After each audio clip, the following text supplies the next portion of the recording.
All right. Mic check. I'm good. So I'm Max Ceron. Ceron, CWB Association Welding podcast. Today we have a really cool guest, Welding podcast. The show is about to begin. Welcome to another edition of the CWB Association podcast. My name is Max Ceron, and I have brought another fantastic guest from my neck of the woods, poaching the local community the best I can. I got Chase Lettvenuk with us here, and he is also a part of the Regina chapter and involved in many of the things that is going on in this community. Chase, how you doing? I'm doing well. How about yourself, Max? Pretty good. I practiced your last name in front of you and still dropped the ball when it was go time. It's okay. There's people I've known me for years, and they don't even bother. So Chase, let's start the interview at the start here. What is it that you do in Regina? What's your job? So, my paychecks say that I'm a welder for National Tank Center. They're a subsidiary of a company called Trimac, which is one of the biggest hauling companies in North America. So they transport fluids like your oils, your ethanols, your gasolines. They do lots of hauling of bulk powders, so food, different foods, concretes, stuff like that.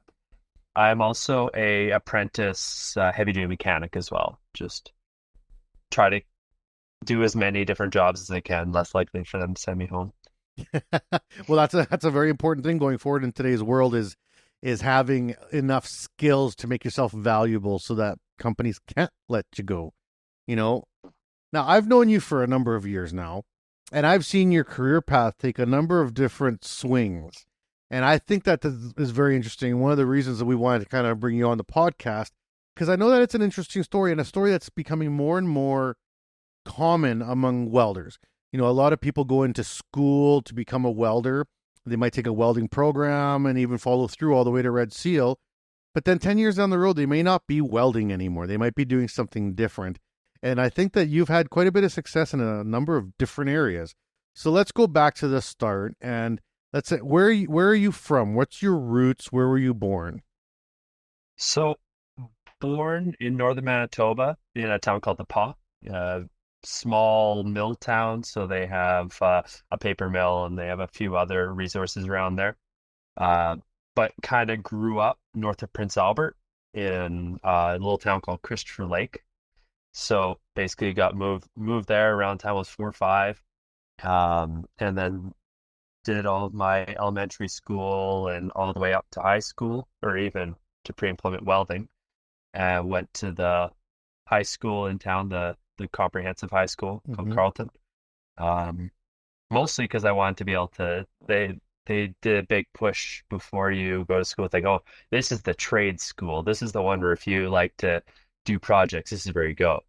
And so that's kind of how I first started in the trades. And did you know you wanted to get into the trades? Like in high school, did you already think like, I want to do a trade? I'm not sure which one, but there's something I want to do.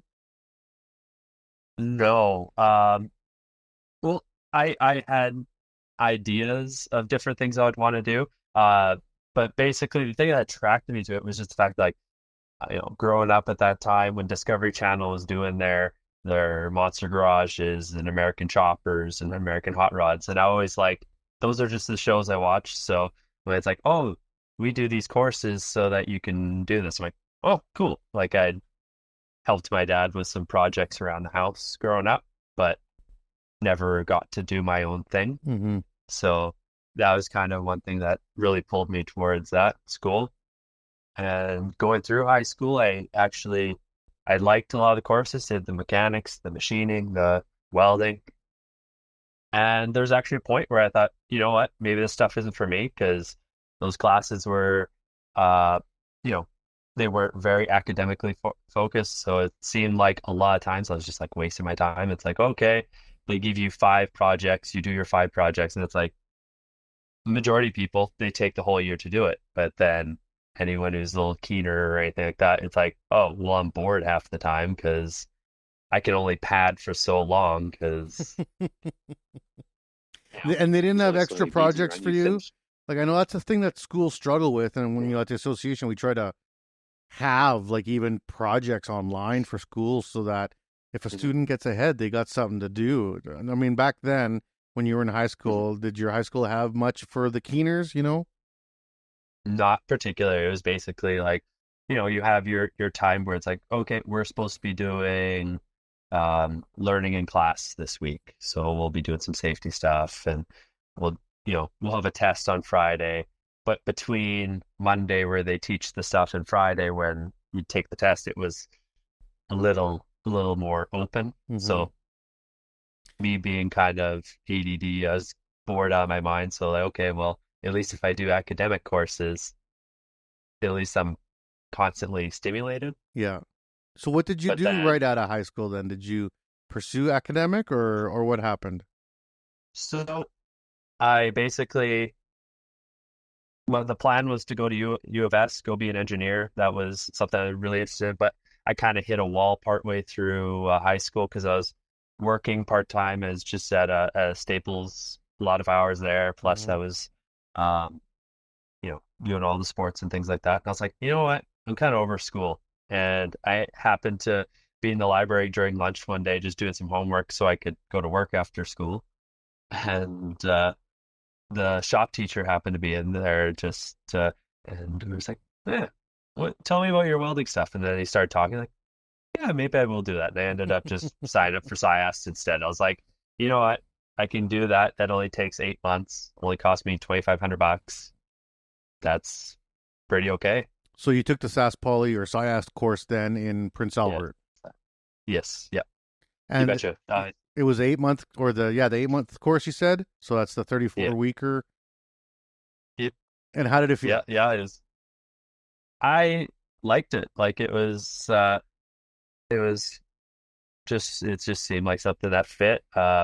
The teachers there were pretty good, and there was enough that if you asked them kind of a weird question about something, they actually like interested, like, oh, you actually want to know about this? Okay, so ba. And you Mm-hmm. start learning about the more technical side of it, and that was kind of my thing. It's like, oh well, I know a lot of people, at least all the people I'd met at the time, were just, hey, I just want to put the metal down. I don't care how it happens. As long as it looks good, as long as it passes, I'm happy. And that was my experience of welders at that time. I was like, oh, I'm going to be something different. And I thought that might spin off to other things, but just kind of was, ended up meeting people like yourself, people who are actually interested in it. And I was like, oh, there are lots of these people. I just was never exposed to them. I Yeah. always thought of, welding is the guy that the farmer's kid does. And as long as it holds, it's fine. Yeah. And I hate well, I shouldn't say I hate it, but retraining farmers' kids as a teacher sometimes was very frustrating. Like my uncle told me this is how you do it. It's like, oh man, I gotta fight uncle. You know. So, you come out of the 8 month program, the preem program. That's a level 1, level 2. You got a few hours, and lots of the times, what I hear from northern communities in Saskatchewan or anywhere in Canada, really more remote communities, is that it's sometimes tough to find a job. Now, in today's market, like today, right now, anyone could find a job. Like you could throw a hat and find a job right now. But 10 years ago, it was a little bit tougher. Was it hard for you to find a job? Were you able to get something right out of college? How did it work? Yeah, no problem. I had, at the time, it was around 2011, 2012. Oil was kind of at its height. Mm-hmm. And I had friends who had gone to Lloydminster area for different trades, a few electricians, some plumbers, stuff like that. And he's like, "Hey, uh, the place we were staying, they had a free room. They said rent will be cheap. Just if you can find a job here." And I called a few places and ended up working for a company that was like a subcontractor to one of the big oil field companies called Foremost, Mm-hmm. where they built those big crude tanks that you see in the fields in oil country sort of deal that collects all the fluid, all the crude. Mm-hmm. And yeah, they said, yeah, you got a job. So I went out there and started work. I think I worked there for better part of a year. So I went to another shop for a few months. It was definitely a higher paying job, but basically I was there for about maybe 2.5 months, and then they went and they did a big layoff. They Hmm. were figuring out how they were going to do it, and so I had gotten more money for only 3 months, so I ended up at looking for work again.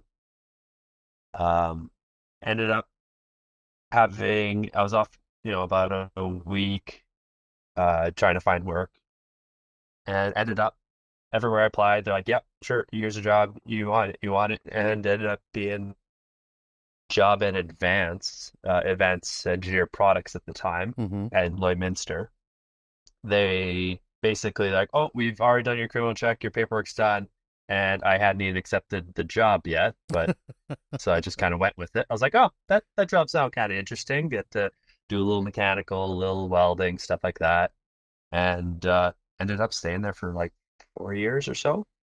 Yeah, and It Advance has got a good it was a good job. reputation. Yeah, because you get to work with some stainless, some aluminum. You get to try different things out, and trailer service it never runs out of work. Exactly. I enjoyed it a lot. Got my red seal in welding through them. Even they were short on mechanics, so the foreman just kind of was slowly starting to give me more and more mechanical work to the point where I actually went and got my heavy duty trailer technician ticket. Hmm. Just a glorified first year in Alberta.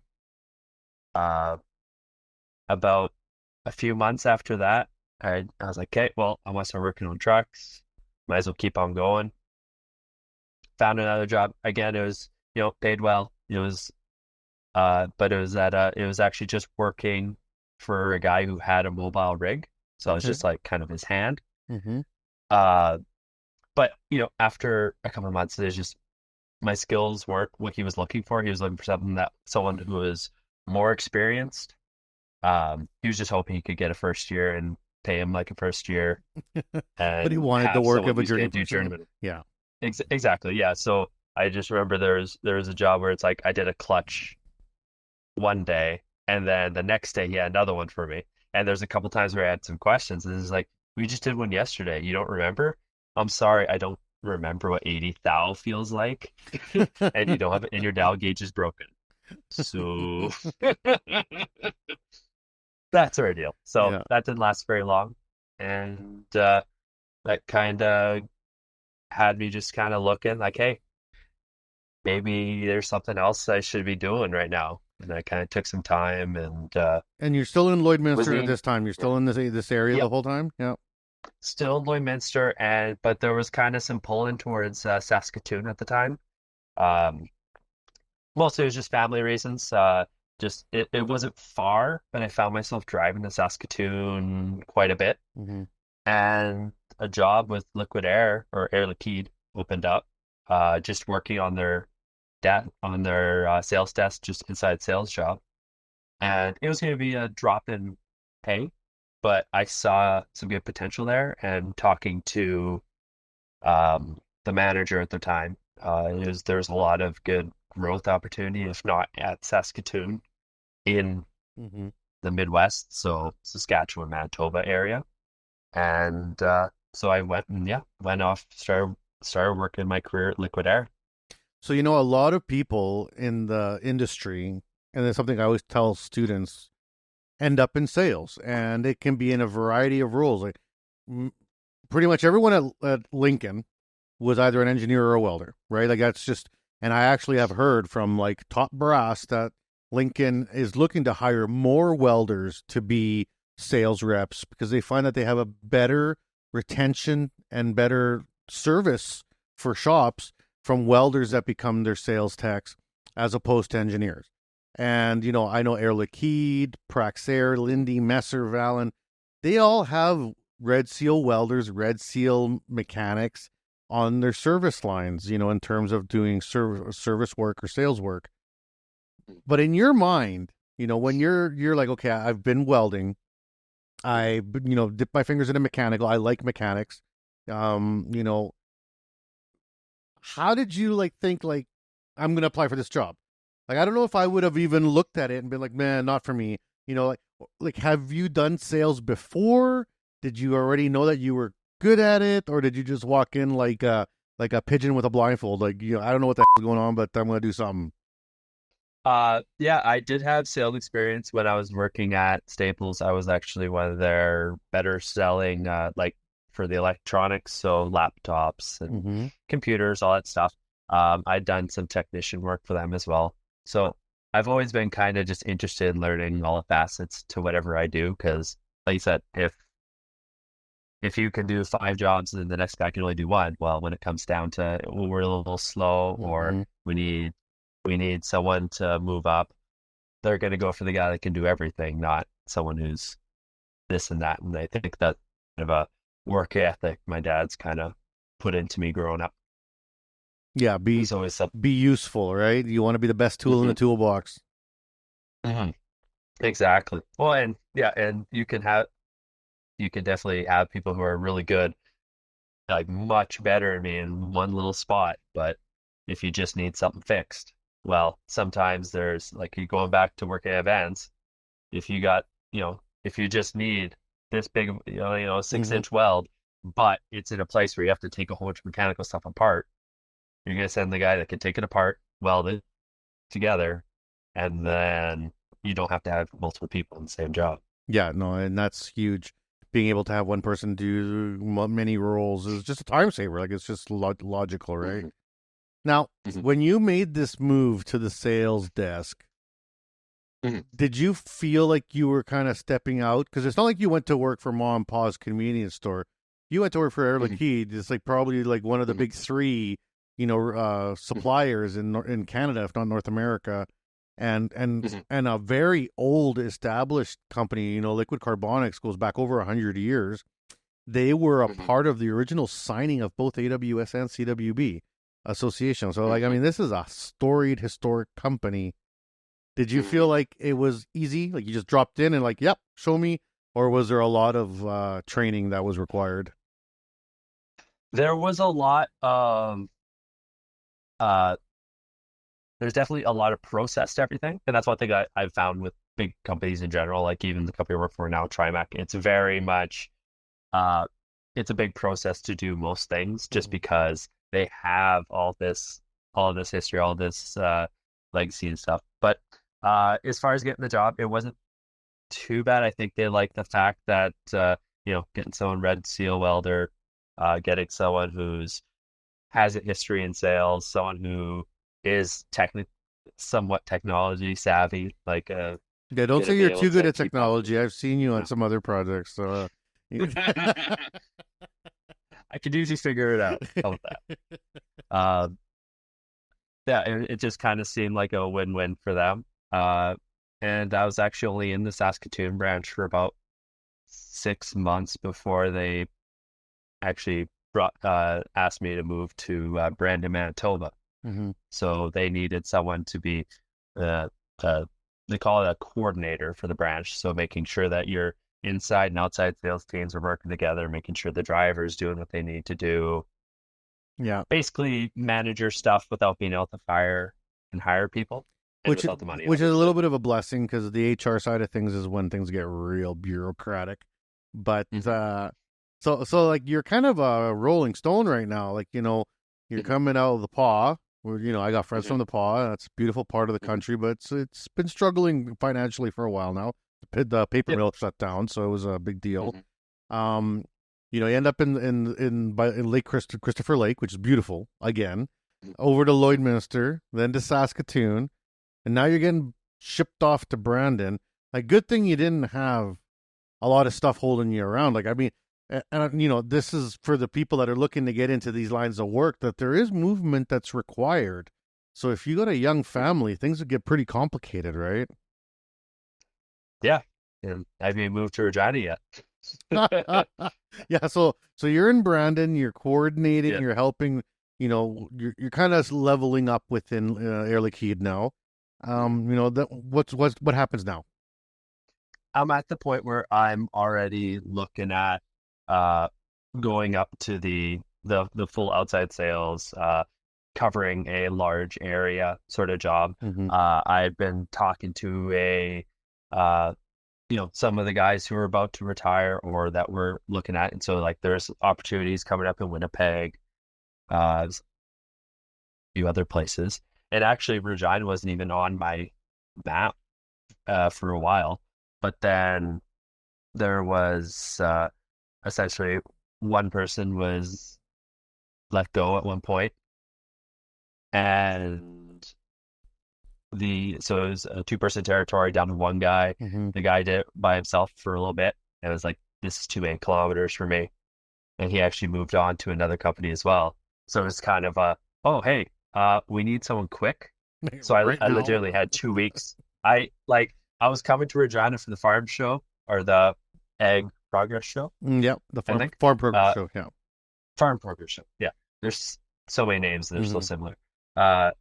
So I was coming down anyways, and then at that point, the guy who is the regional sales manager for basically Northern Ontario to Saskatchewan was like, okay, we're going out for supper the night you come in, and then he was just like, hey, this job's for you. If you want it, it starts in 2 weeks.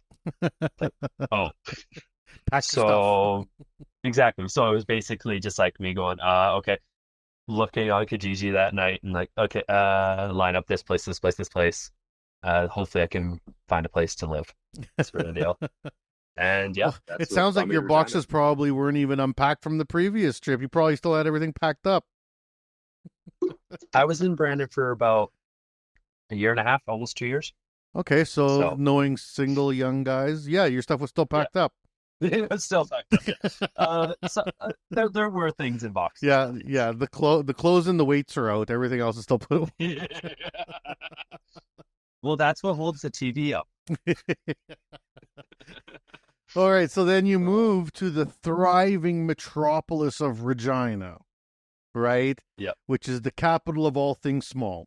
So, what was that? You came in. It sounds like it was like carte blanche. Here you go. Here's our location, and the Regina one also has like the Ready Arc, attached to it. So it's got a little bit more complex. Was the one in Brandon also Ready Arc with the rentals and stuff like that? No. They're actually run as 2 separate businesses, Mhm. but they just happen to be in the same building just because that's just what worked out. They both needed places at the Yeah. same time, so they just, oh, hey, we're putting this big fancy building in Regina, so let's get someone else in there to help cut the rent, sort of deal. Well, and it was a very mutual agreement. Like, I mean, I think it benefited both sides really well.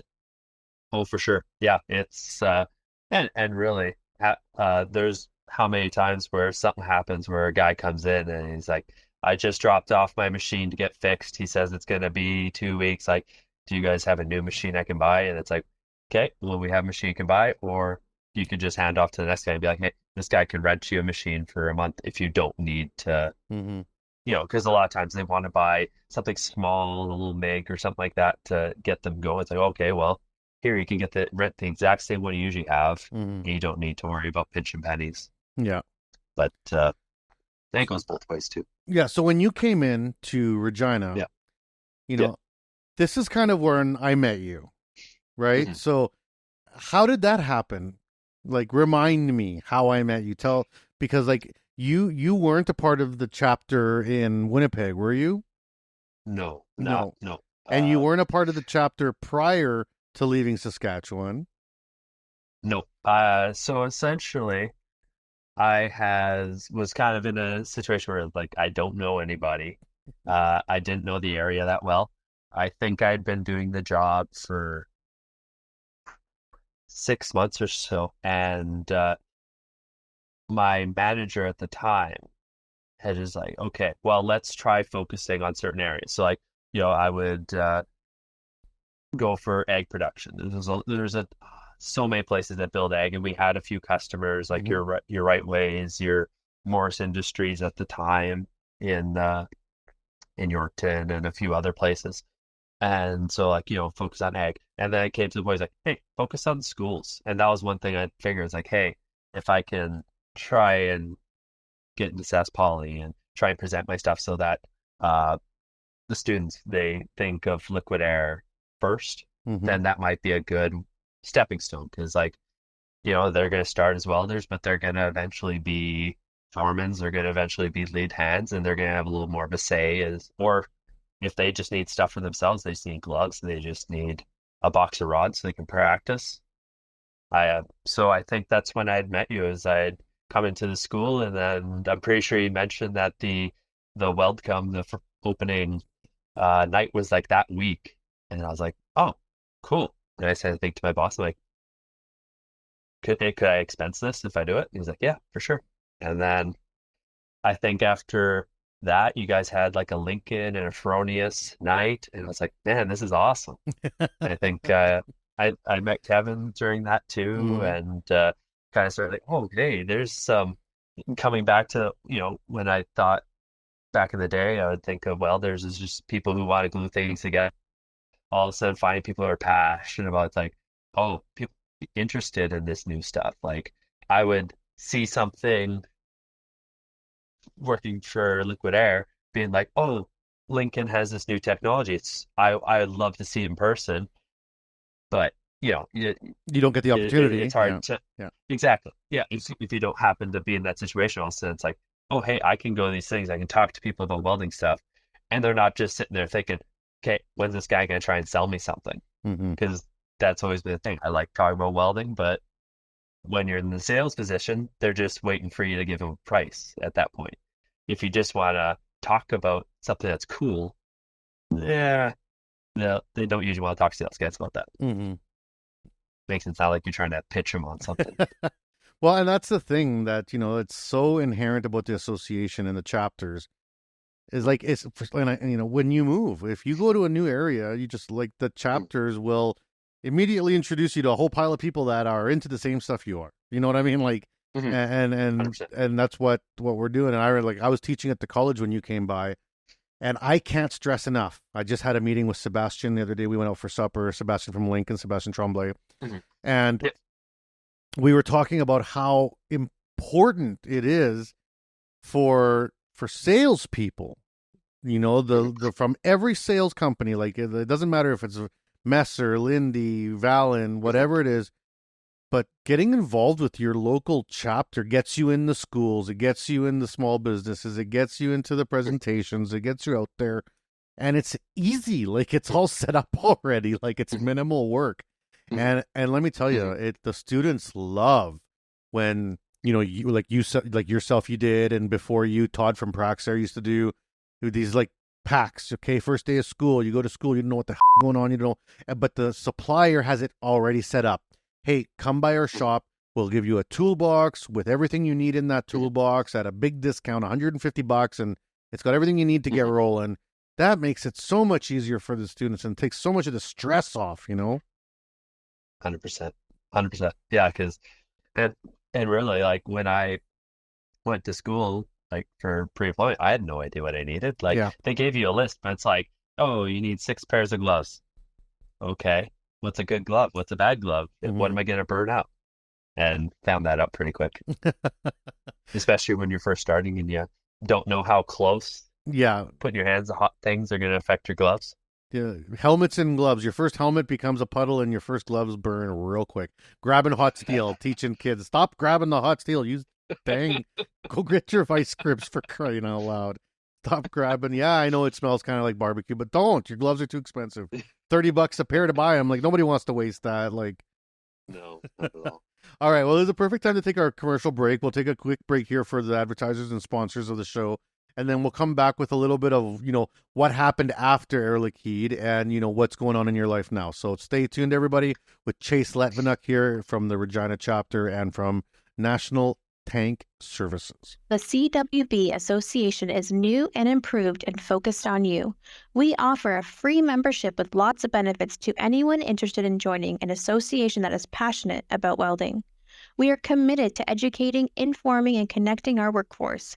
Gain access to your free digital publication of the Weld magazine, free online training, conferences, and lots of giveaways. Reach out to your local CWB Association chapter today to connect with other welding professionals and share welding as a trade in your community. Build your career, stay informed, and support the Canadian welding industry. Join today and learn more at CWBAssociation.org. And we are back here on the CWB Association podcast. My name is Max Ceron. We have Chase with us from here in Regina, my hometown, and also my home chapter, Regina chapter. And you know what? For the people that are listening, I still come across people in the industry that are like, what's a chapter? Come on, get with the program, everybody. Every major center in Canada has a chapter for the association. Talk to them. Talk to me. I'll connect you. Become become one with your local chapter and get involved. And I will help you connect with hundreds of people in your area that are like-minded into the same cool things that we are into. And it's all free. It's all free. So, Chase, this is right where you start now in the story. You know, you're a young sales person, manager, I think, at this point for, Air Liquide in Regina. Your boss is saying you got to get more connected. You come to the college. I introduced you to the chapter. What was that like? You finding out what a chapter even is, what it does, and and then you getting kind of wrangled into becoming a part of it. What was that part of it for you like? Well, it was kind of funny because realizing after a couple meetings, it's like, oh, I actually had been a member, but it was the Saskatoon branch. Basically, at one point during pre-employment, someone had come in and said, hey, check out, sign this sheet here, put your email here, and you can use this card to get, discounts on certain things. So I was like, oh, cool. I like discounts. Kept it in my card, forgot about it for years. Mm-hmm. And then, all of a sudden it's like, find out, oh, hey, this is that thing that they kept on talking about, but I didn't hear anything else about. So, yeah. And then it was like, oh, wow, like this is a real thing. Yeah. Oh, this is where people actually talk about this stuff. It's not just theory now. It's like, oh, I get to see Lincoln's 2-wire filler metal system. The hyperfill. Yeah. Yeah. Which was, I remember that taking a minute to get used to. Yeah, that was pretty cool. It's just so fast. But so from there, I worked that area for a while, actually got a job offer from a company called Rockmount. They do the maintenance and repair welding supplies. I was familiar with a few of their competitors, mm-hmm. but they had started to want to get a footing in Canada. Yeah, that's a niche. That's a niche market. Like you only have like the Eagle mm-hmm. Alloys. You got the Buellers. You got a few odd mm-hmm. companies out there that'll do like the nickels and the hard surfacing and that weird non-certified spectrum, but above and beyond certification, really. Exactly. Yeah. They were a great company to work for. They had lots of it's still, because they're not a huge company, it still feels like a family kind of company. Mm-hmm. There's a lot of positives to them, and it's a really cool product. It's just a lot of their structure was based on an American very much driving to all these something that's a little more population dense, being able to stop at all these different types of shops and have all these different problems, where I find Canada is a little more, we have to do this to code because we have this CWB standard mm-hmm. for all these things that we build.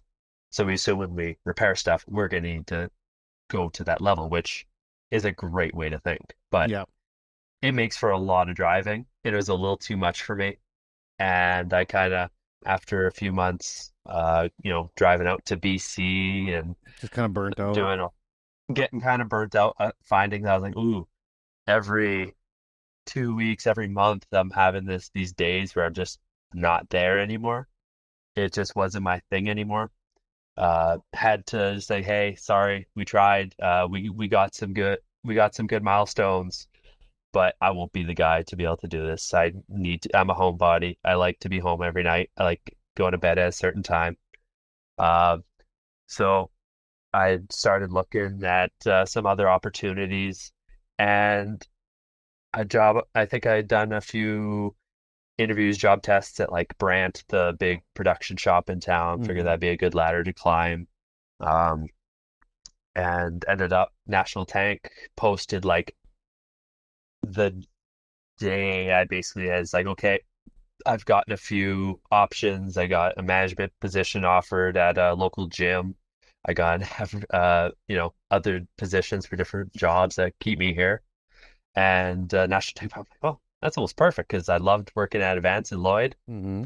They even had offered me to come back, and I was like, I like Regina. I had some stuff going on, girlfriend that I didn't want to leave yet, sort of deal. Mm-hmm. Uh, and still with today, thank God. Uh, and got started working National Tank, and it was kind of a good situation because they don't do a ton of welding there, so I still get lots of time to do mechanical work, so I can kind of make my journeyman rate, but work as an apprentice. So that's kind of a bonus. So are you going to start working towards your heavy duty mechanic now through the company? Yeah, exactly. They're very set up to get people through it. They have a great apprenticeship program where essentially they'll you get your EI while you're gone. They'll boost you up to about 80%, and then I think if your marks are above a certain point, they'll top you up again, sort of nice, deal. Nice. So if you come back and it's like, hey, I got all 80s, I got all 90s, whatever, they're able to say, okay, all right, there you go. You just need to stay for so many months. But like you said, they're a good company. They're big company. Yeah, they're big. I've known lots of people in Saskatchewan. There's a lot of truckers. People might not know that, but there's a lot of trucking companies and truckers and truck repair facilities and tank facilities because we are basically like the center of Canada and everything rolls through Regina. We're on the number one for train and car. So, everything at some point. So we got train, like we got Procors, we got the Gs, we got all these transportation services. Yeah. And it doesn't dry up. And they're generally very good paying jobs too.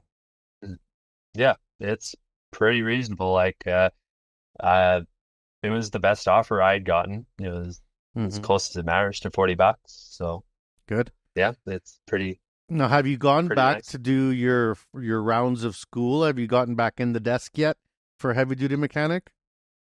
No, I actually went unpacking into a place I just moved into and found my books for heavy duty mechanical.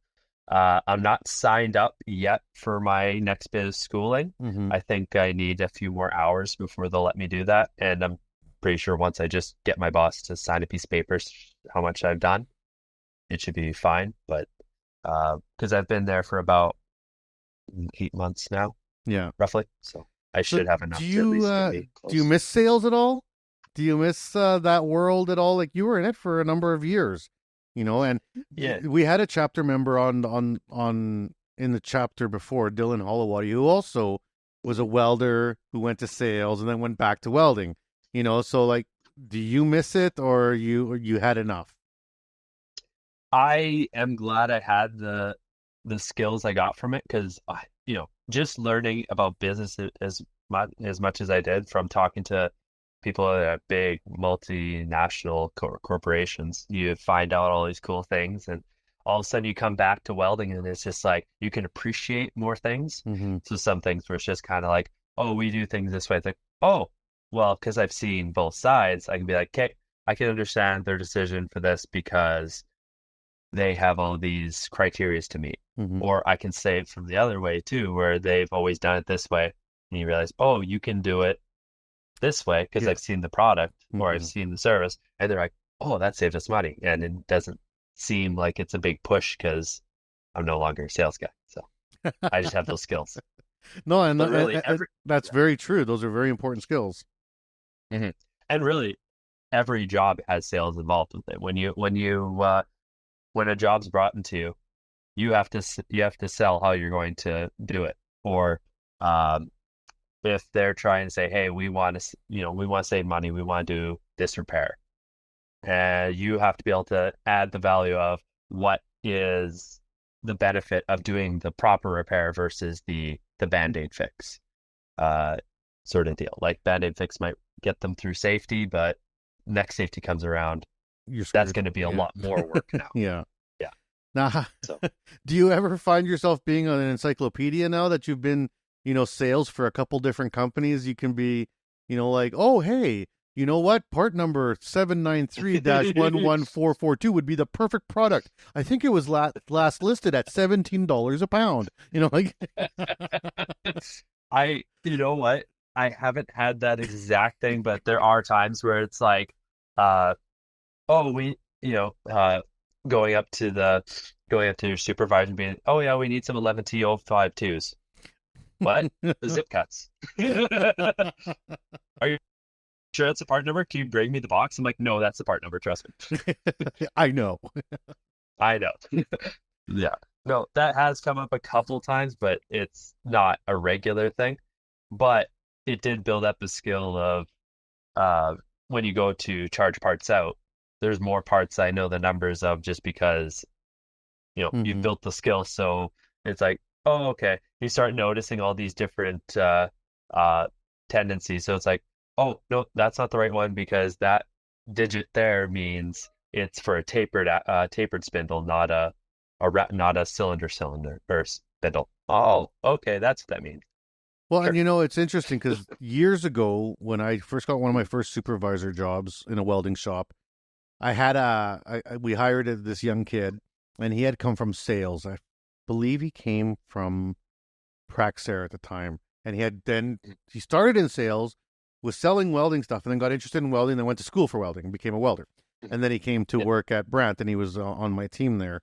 And he looked at blueprints like a salesperson instead of like how welders look at them in terms of as a welder. So he would come up to me and be like, oh, this part's not fitting right. And I'm like, oh, which one? Like the upper shaft part? And he's like, no, part 1144-2. And I'm like, part? And I had to look. So he was going off the parts list with the actual part numbers and remembering which parts go in which part, which is actually a way smarter way of doing it than, my old fart way of being like, oh, that's the upper guide shaft, which doesn't say anything that I just know that's what it does. You know what I mean? But yeah, I really appreciate it. And that, that was, God, that's going to be 20 years ago now. This is right before Lean and 5S really started pushing hard because now everything has to have part numbers written on it everywhere you go. Like if you're in a fab shop and you're not putting part numbers on every part, you're 30 years behind because that's really just the way it's done now. Because there's way less mistakes when you know the part numbers. 100%. Well, and it's funny because like we're very high tech on most of our stuff, except for welding material. So aluminum is a part number, steel is a part number, Just and generic. You just say how many feet you did. Yeah, exactly. So it's like, all right, so I used a piece of plate that was this big, so it's how many linear feet is that? Oh, great. And it doesn't matter if it's like a 5351 or a 4100 or. Nope. Doesn't matter what type it is. Is it the shiny steel or the not shiny steel? The part number is literally steel and aluminum. That's an easy one to remember. Well, yeah. You'll be the one to change this. You're going to be the next person in there. You're going to be like, hey, you know what, boss? I think we should maybe break this into at least a couple categories. I've brought it up, but we'll see. We'll see. So, in this career path, mechanic to sales to back to welder to sales to mechanic. Okay. What's next? What do you want to do? Do you feel like you got a good spot in this company? You want to climb in here and see kind of where you end up? It sounds like it's a fun place to work. Or do you want to kind of explore something else?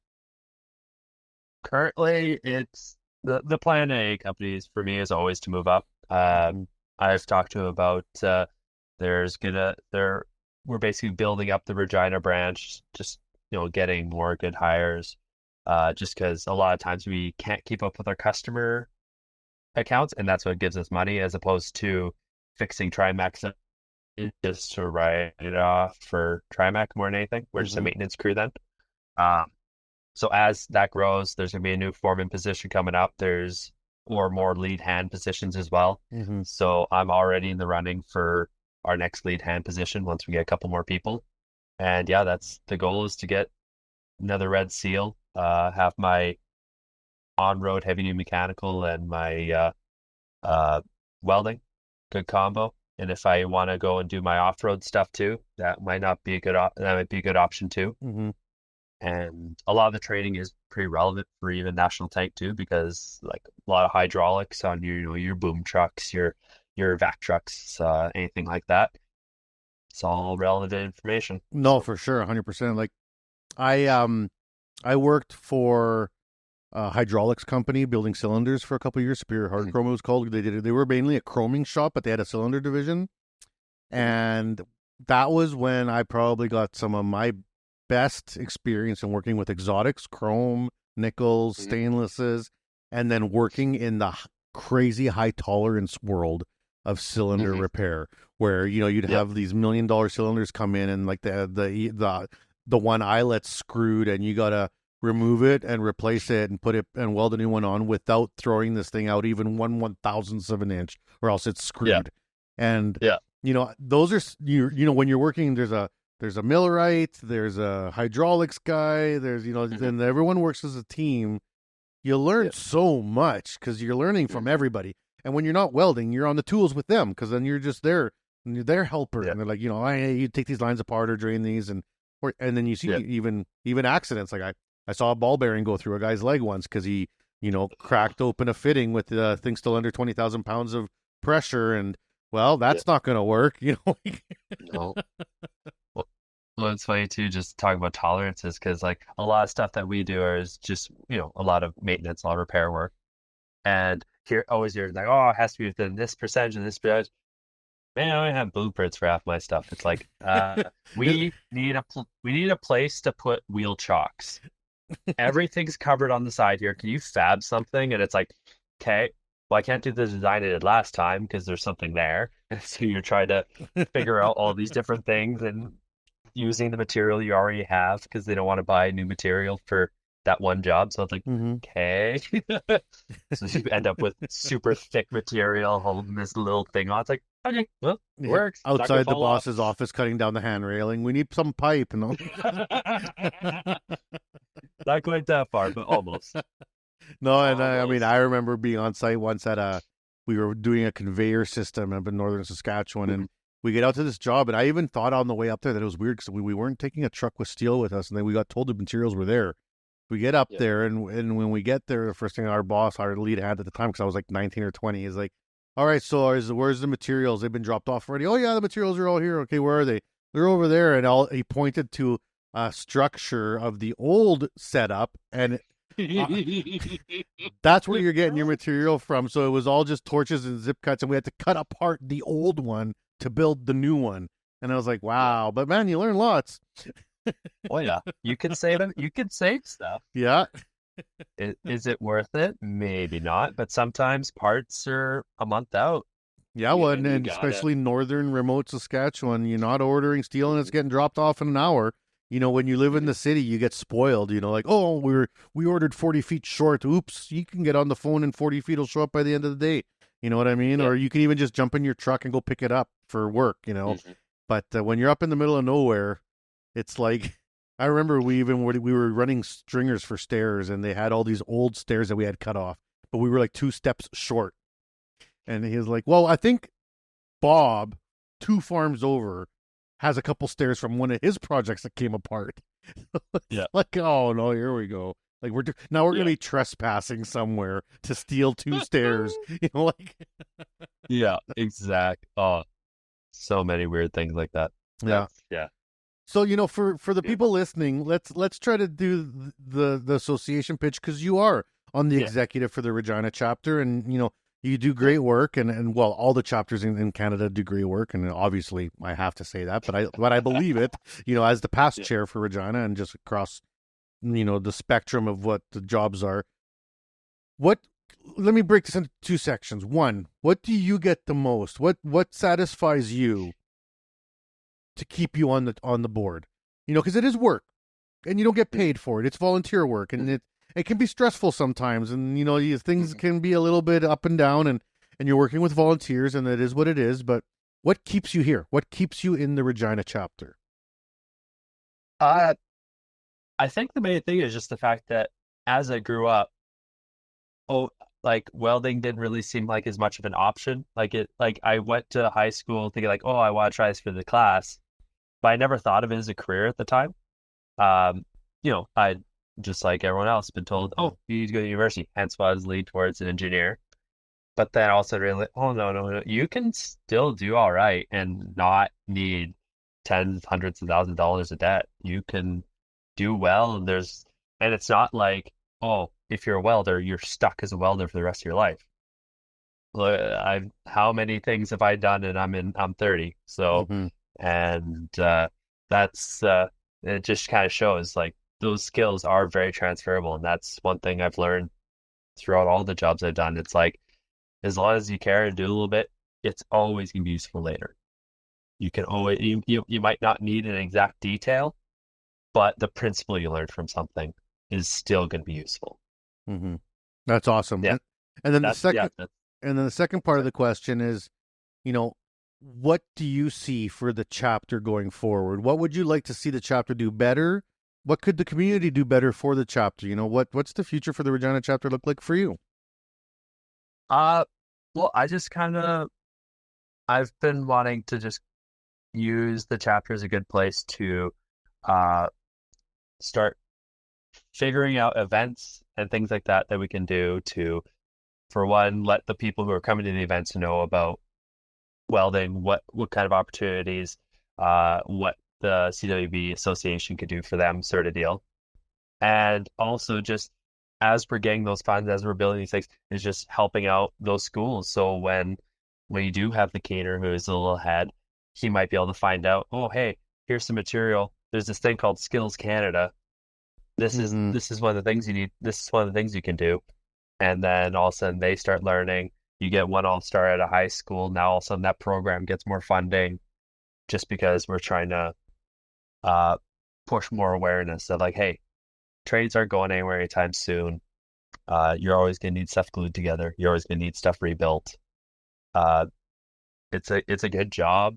It's a great option. And I felt growing up, it was very much, hey, university, you need to go for this degree. You don't need the degree. It's great if you do. I would still consider going to university, but I don't have a reason to right now. I'm literally signing up for another university class this afternoon. Like, I mean, it doesn't need to stop, right? Like, I mean, life is long and it's your time. I mean, this is what I say to a lot of young people is like, get in the trades first, work for a bit, get that money, get that knowledge, and then decide if you want to go to university. Wait a year or two, then decide, do I want to go to university? Do I want to be an engineer? Do I want to be whatever? Number one, you'll have some cash. You're not going to be in the hole. Number two, you have a little bit of life experience now. So going back to university when you're a couple years older, man, let me tell you, it's way easier. Because I went to university right out of high school, and it was not for me. It was so hard. And welding was not. I could just work, and I had lots of energy, and I was in shape, and it was fun. I had a blast. Like the cruise and all my traveling was so much fun. Going back to university 10 years later was like also way more fun because I have time and I'm not in debt. And it's like, and there's no rush. It's not a race. People are always like talking about the next destination. It's not about the destination. It's about the drive. Like think about road trips, like, hey, we're going on a road trip with buddies to go watch a hockey game in Edmonton. Half the stories are about getting there. You know what I mean? Like, or coming back. Or coming back, right? So that's how life works, right? It's not all just about A to B's. It's about the line in between too. So 100%. Yeah, and that's one thing finding too, like a lot of people I'm friends with, they, straight out of high school, went to university, and, they just did their basic arts and sciences, whatever, just trying to figure out what they want to do. And it's like, well, you don't need to do that at a university. You can easily do that just by, you can get a job somewhere doing something that interests you.